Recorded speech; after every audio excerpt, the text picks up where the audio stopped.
Hi, and welcome to Uniquely UCF Sociology, a podcast production of the Department of Sociology at the University of Central Florida. I'm your host, Dr. Ramon Hinojosa. Uniquely UCF Sociology is a podcast that explores the research and creative efforts of those who are doing the good work of sociology. You want to know what sociology is and what contributions sociology makes to improving our lives? Well, then you've come to the right place. It's Uniquely UCF Sociology. Today, I'm speaking with Ashley Stone, a PhD candidate in the Department of Sociology at the University of Central Florida. Ashley is the 2022 College of Sciences awardee for the Order of Pegasus, which is the most prestigious academic honor bestowed on a UCF student. Hello, Ashley, and welcome. This is Thank quite a you. start to your academic career. Is it? Thank you so much. I'm still processing the Order of Pegasus, but thank you for inviting me and thank you for mentioning the award. I appreciate it. Well, excellent. So, tell me a little bit about yourself. What's your background? Where did you start your academic career, and how did you end up here at UCF? I'm originally from the South Side of Chicago, from the Bronzeville community.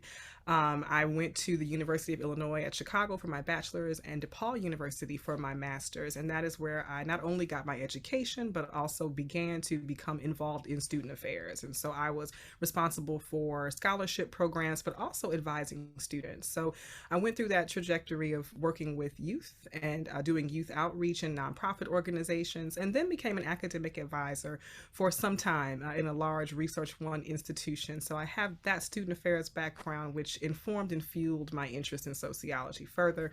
And after about 4 years of advising, I decided to go and get my PhD in sociology. So I did some intensive search and I found UCF in the ASA Sociological Graduate School book that has all the institutions listed.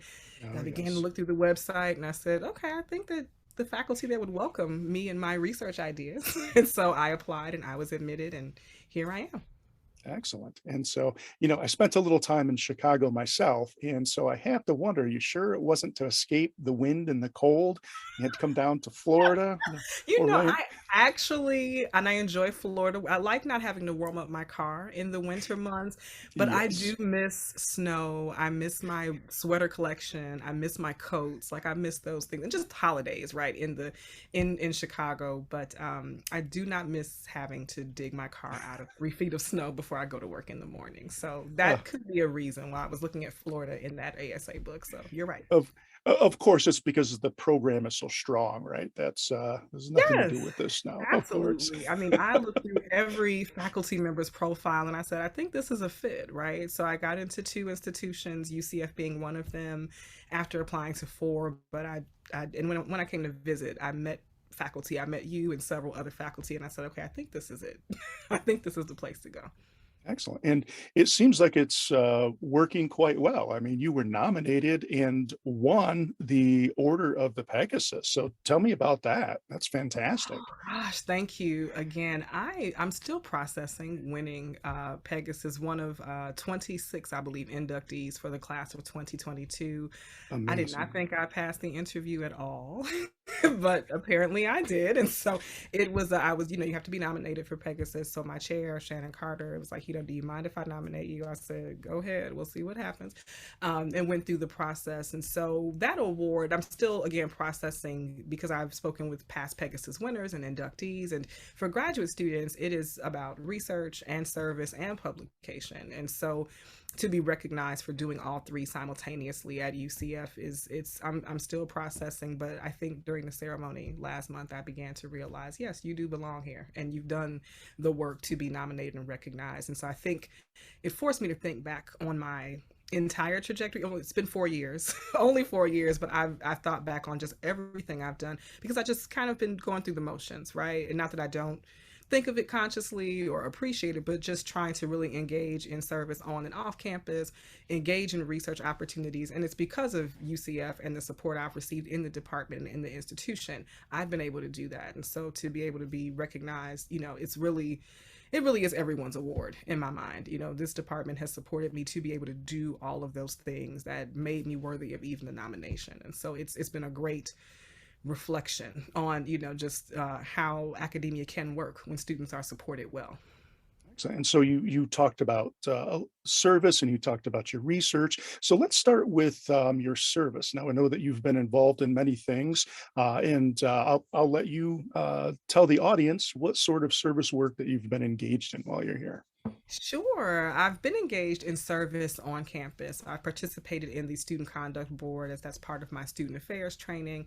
The primary thing that I believe led me to these other opportunities was really starting the Sociology Graduate Student Association, which started as a series of a couple of workshops to engage graduate students with faculty, became an organization. And so we had several professional development workshops and social activities as well, but really developing this space where students and faculty can interact, where students can engage in professional development, was great. And then as a culmination of my time with the previous executive board, bringing Michelle Duster, who is a direct descendant of Ida B. Wells, to have a conversation about the sociological canon and who is a social theorist and the importance of Ida B. Wells's work to sociology more broadly.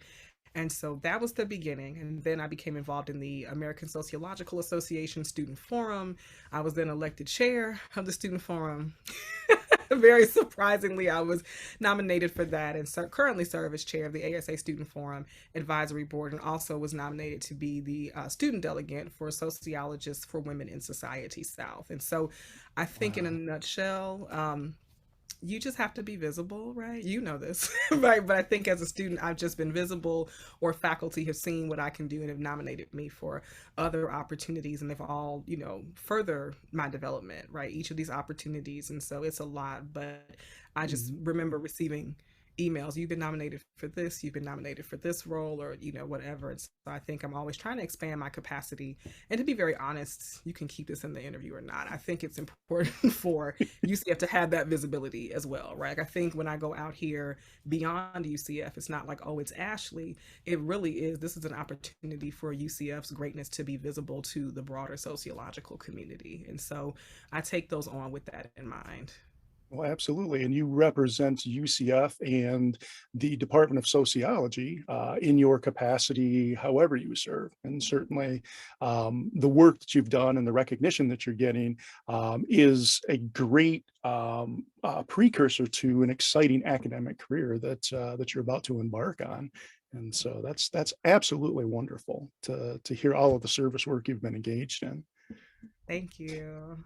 So let me ask about the research component of your time here as a grad student. So to maybe tell me a little bit about what your dissertation topic is and the work that you're doing on that. Sure, that's the scariest question for any doctoral student. Tell me about your dissertation. But I welcome it because I'm at a different place in the process now. So my dissertation is a mixed method study that explores the epistemic exclusion of Black women's scholarship from classical theory in sociology. And so the research has been conducted in three phases. So phase one is quantitative, where I collected syllabi and analyzed, not only the frequency with which different classical theorists appear in the syllabi, but also the length of time they're given on a syllabus, right? So Marx, Weber, Durkheim, as an example, might get 3 or 4 weeks, whereas Anna Julia Cooper might get a half a week, right? And then, looking at that first. The second phase was using critical discourse analysis to analyze the course descriptions that are in the syllabi. So, and with the specific Interesting. question of who is a social theorist, right? Who gets to be a social theorist? And so using CDA, as a methodological tool, being able to analyze, ultimately there are some syllabi that still uphold a white male epistemology in sociology and really emphasize Marx, Weber, and Durkheim while discrediting other scholars, women and people of color. And there are some syllabi that are actively working to challenge the canon and incorporate marginalized theorists into classical theory courses. The final phase in this, why did I take on three things? I don't know. The final phase of this mixed method study, I think it was important to not just take the syllabi at face value.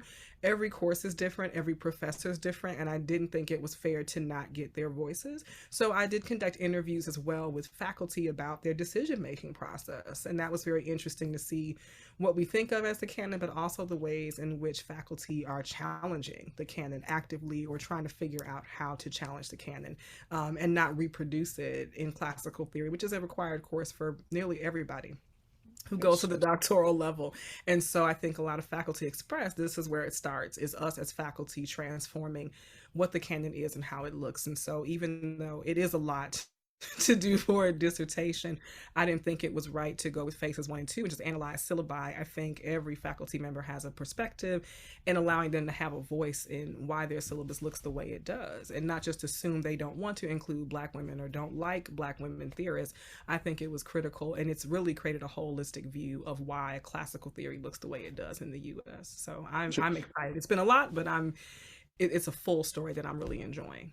And if you could give us maybe a 1 or 2 sentence description of what that story is, what do you think the main findings from your dissertation will eventually be? I think the main findings are that the diffusion of Black women theorists is still weak, even in 2020 and 2022. I started in 2020 collecting syllabi and analyzing. The diffusion of Black women scholarship is still weak. I think that Black women, among other marginalized theorists, are not being canonized for various reasons, but their work is not thought of as rigorous. Also, there's a way that the canon's been built in sociology, and the way that there's a belief that it's infallible, right? But I also see from the interviews with faculty, there is a way that everyone knows it needs to change. Now the question is, how do we do that, right? And so I think that's the exciting point. Is there's a willingness, people just don't know how. And so I think that'll be the next trajectory of my research agenda, is exploring what can we do to help faculty create more inclusive syllabi for future graduate students, future scholars. I think it's important. Interesting. And so yeah, I know in sociology we have these conversations a lot about the ways in which racism gets built into the structure, and we talk about institutional forms of discrimination. But your work is directly challenging that by sort of highlighting the ways in which that's true, even in a field like sociology. Is that fair to say? Yes, it is fair to say. I think I've gotten questions, not I think, I have gotten questions at conferences about, am I afraid to take this on? Am I afraid to ask these questions? And I think if I don't do it, who will ultimately? How are we going to resolve issues that we're not willing to face? And so, even though I think it can be laborious as a Black woman to continue to fight this fight, but I think, if no one else is going to do it, certainly that will be my contribution in my work, and hopefully opening the door for us to examine the contributions of other marginalized theorists as well, in addition to Black women. So that's the hope. It's not for the work to be confrontational, but really for us to reflect and how do we expand and improve upon what we're doing. And so what you said is fair. Yes. Short answer. Yes. So, right, and if you don't have a critical perspective, then you obviously can't improve the situation. And so I think it's fantastic that you're using your talents to help us as a discipline, and us meaning sociology as a discipline, move forward. So thank you for the work that you're doing. I think it's incredibly important. Thank Um, you. so let's talk about being a grad student. And I know there are many different experiences, many different perspectives, but from your perspective, how do you find that life work balance? How do you do it so that you retain your fantastic sense of humor? You have to have a sense of humor, number one. I think, it's one, I'm a little bit, I won't say I'm late coming. I think you can get an education at any point in time, but I did start this PhD in my mid-ish 30s. So I had a career. I was accustomed to working a certain way, right? Given my previous work as an advisor, I was accustomed to just kind of being on the run all the time. This is being on the run in a very different way, if you will. So I was used to it, but I throughout this process have come back to some insight that several of my colleagues and friends in my religious community have given me. So one person shared once that as a student, you have to learn how to compassionately say no to opportunities. And I said, I've taken that with me since high school, right? Learning to really put my research and my work first. Not that there's not room for fun, or, decompressing, but to really, learn that, yes, my education is important and part of my mission, right? Professionally, spiritually, personally. So, learning how to compassionately say no is key. The other thing someone shared with me is that just in life, you have to have an understanding between work, home, and whatever other entities are in your life. So if you're with your family, your job, and whomever else have to understand that is family time. If you are at work, your family and everyone else has to understand you're at work. And so, as opposed to, especially I think in our culture, trying to be in 5 or 6 places at once, and I learned very early that that never works. And so I've learned how from my previous career, just learned how to be focused where I'm at. So if I'm having fun, I'm not thinking about the dissertation. If I'm in a meeting, I'm thinking about that meeting and whatever service, is being provided, ASA or SWS, whatever. If I'm with family, I'm with family, and no, I cannot answer emails, right? And so I think that's what's been helpful, and also to your point, having a sense of humor, finding the joy in the process, whether that's laughing with friends, whether that's decompressing on my own, whether it's tuning out. I think it's so important to find joy. And one last piece, not that I'm trying to advise people, but one of my former colleagues in student affairs, he had been finished his PhD. And before I left Chicago, he said to me, he said, find a quote that you enjoy that's going to sustain you, because there are going to be points where you have to come back to your why. And so I immediately picked a quote, and I come back to it in the challenging moments. In the not so challenging moments, I come back to that quote. And so in the final piece I'll share, it is not an effort of mine alone. I think faculty have been supportive in work-life balance and encouraging that. And also the people in my community, my family, my friends, they know when I'm writing to not bother me unless, I need water or something to eat, or, whatever I need done. But I have a very supportive community who may not, some of them have been on this journey and gotten their doctorates, some of them have not, but everybody understands what I'm doing is very important. And so they step in and support where they can. And know not to monopolize my time. So that is, all of that has supported me in these 4 years. So do you feel comfortable sharing your quote? And I don't want to put you on the spot. Sure. I mean, so it is a quote from, try to get it right. It is a quote from the writings of Nichiren Daishonin. But the quote, if I have it correct, is, sometimes I switch up the cities, the 2 cities mentioned in the quote. The quote is, the journey from Kamakura to Kyoto takes 12 days. If you travel for 11, but stop with only 1 day remaining, how can you admire the moon over the capital? Hmm.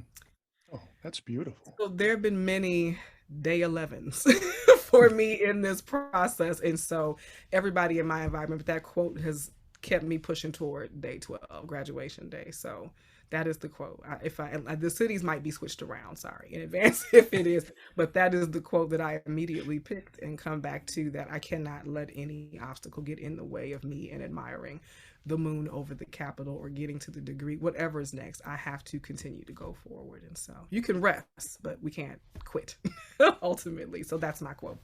And so what is the moon for you in the future? So when you think about what your future goals are, what is it that you're going to strive to do after you leave graduate school? I've thought about a lot of things. I certainly enjoy teaching. I want to continue to teach in higher education. I think it can be such a transformative space. Some people really were encouraged by their kindergarten teacher, and I was as well. Shout out to Miss Zelig Zeff. Like, she was great, my elementary school teachers. But I think I was really transformed in college. Higher ed is where I really the wheels began to turn a little bit. I had some professors who were just phenomenal and challenged me in ways that I probably wasn't ready for but needed. And so I definitely want to teach into the future. I think it's necessary. Certainly being in a tenure track position, but that background as an academic advisor, that desire to support student development outside of the classroom, that hasn't left me entirely. I think being an academic advisor is great. I think it is taxing, and advisors are sometimes under-resourced and under-supported, but Yes. that desire to make sure students not just get into academia, but also graduate from higher education is important, right? Like, we got to get them in, but we should be working to make sure they get out successfully. In whatever time frame works for them. So as an advisor, I still was able to see, these sort of gaps that exist in higher education and ways that students could have been supported better. And that was not unique to any of the institutions that I worked at. I see them across institutions. And so in addition to teaching, in addition to still doing research, right, there's so many ideas coming from my dissertation, I still have this desire to be in an administrative capacity where I can advocate for students, where I can work to make higher education more accessible, provide students from all backgrounds with a quality education, and prepare them for the workforce, whatever that is they want to do, right? Everyone's not going to go into STEM, and that's fine, right? Everyone's, what about students in the arts? What about students in sociology and psychology? I think we sometimes don't expose students to breadth and depth of possibilities of education. And so I want to help students find that and make sure they do it successfully, hopefully in no debt when they leave, provide scholarships, whatever, right? But I think higher education can be a great transformative space. And then I guess my question for myself is, how do I help make this space more accessible and make the experience enriching for students who decide that college is for them? You are an Order of the Pegasus 2022-23 awardee, and so I think it's recognized very clearly that you are moving the field forward. And Yeah. so, Ashley, I want to thank you for taking your time to come speak with me. I Yeah. do appreciate that. Thank you. Thank you for inviting me. I really appreciate it. And I'd also like to thank you, our audience, for taking time from your busy schedule to listen in as we discuss all things that are uniquely UCF sociology. This is Dr. Ramon Hinojosa saying thank you, and we hope you'll join us next week. Have a good day.